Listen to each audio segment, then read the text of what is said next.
कागल मुरगुड रस्त्यावरील पिंपळगाव मळ्याजवळ आवटे पाटील मळा इथं भीषण अपघाताची घटना घडली।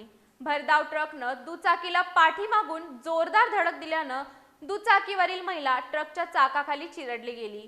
सानिका उत्तम संगपाळ वय वर्ष 40 असं मृत महिलेचं नाव असून त्या सध्या इचलकरंजी इथं वास्तव्याला होत्या।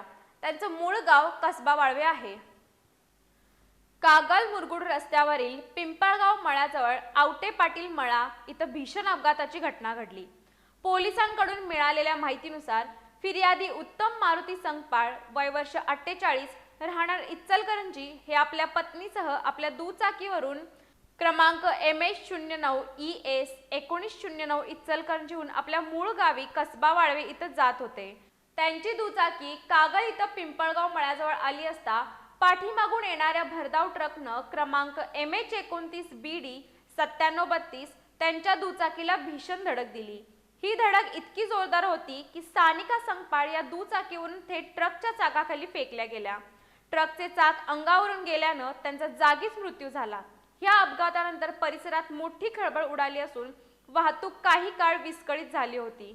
या प्रकरणी कागल पोलिसांनी ट्रक चालक शबरीसन शक्तिवेल S राहणार तमिळनाडू याच्यावर गुन्हा दाखल केलाय। या भीषण अपघाताचा अधिक तपास कागल पोलीस करत आहेत। सानिका यांच्या अपघाती निधनामुळे कसबा वाळवे आणि इचलकरंजी परिसरात शोककळा पसरली आहे।